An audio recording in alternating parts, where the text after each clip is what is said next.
Good morning, everybody, and welcome once again to Clues by Sim. I've just spoken up again. I'm going out today for hiking, and I'm recording this at like 7 a.m. So let's see how my brain works while doing that.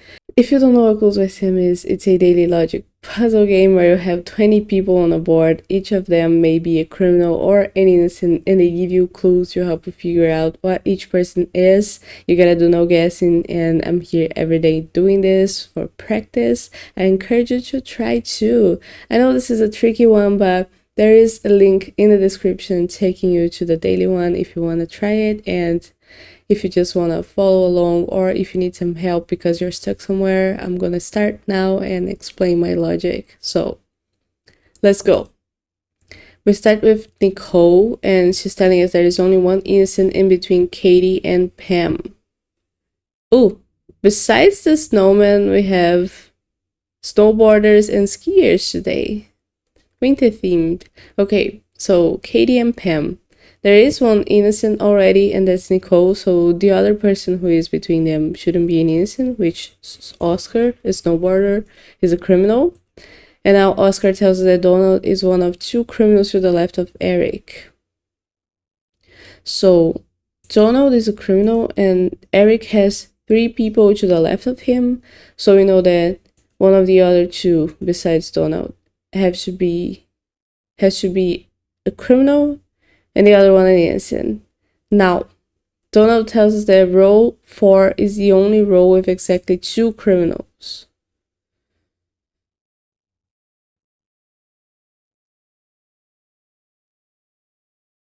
Ah. So since we know that row 1 has two criminals to the left of Eric, because of Donald and somebody else here, we know that row 1 also can't have only those two criminals, since row 4 is the only row with two, which means that Eric is the third criminal in that row. Now Eric tells us that two of the three snowboarders have a criminal directly to the left of them. Okay. Oscar is a snowboarder and he doesn't have a criminal to the left of him, so he's not on one of those two, which means that the other two have criminals to the left of them. So Xavier is a criminal because he's to the left of a snowboarder, and the person who is to his left is also a criminal, which is Wally. And we don't need Eric's clue anymore. Now Wally tells us that only one of the four innocents neighboring Tina is a cop. There's two cops here. Where's Tina? Tina is one of the cops. And she has 8 people neighboring her. 3 of them are already criminals. If 4 of them are innocents, then 4 of them are also criminals.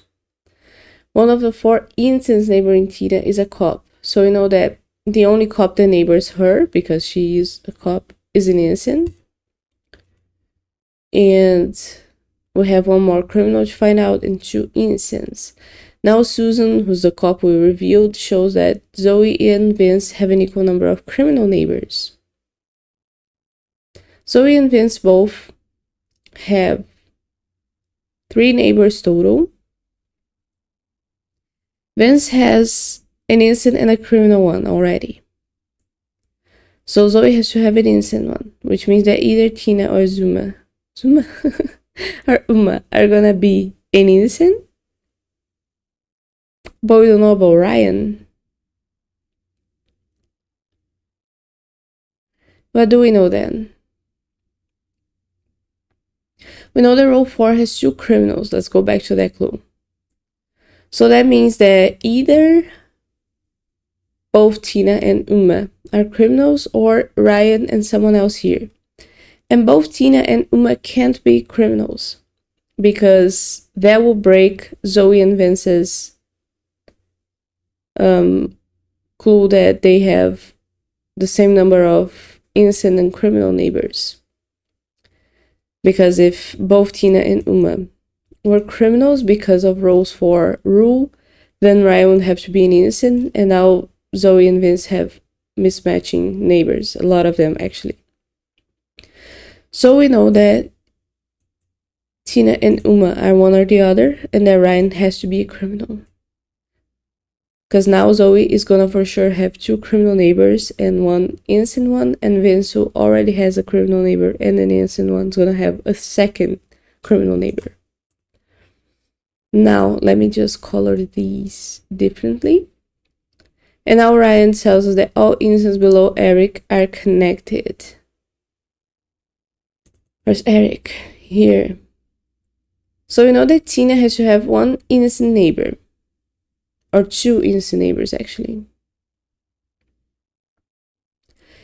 Below Eric. Which means that Uma has to be an innocent, because the second innocent neighbor that she has is going to have to be connected to Uma. It could be Pam, because Eric could have 3 innocent neighbors below him. Innocent people below him. So Joy could also be an innocent. But we don't know if Pam is that innocent. We know that Uma has to be the one. So Uma is an innocent, and because of that we know that Tina is a criminal.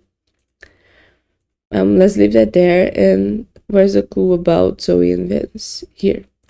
Now Uma tells us that both innocents below Betty are connected.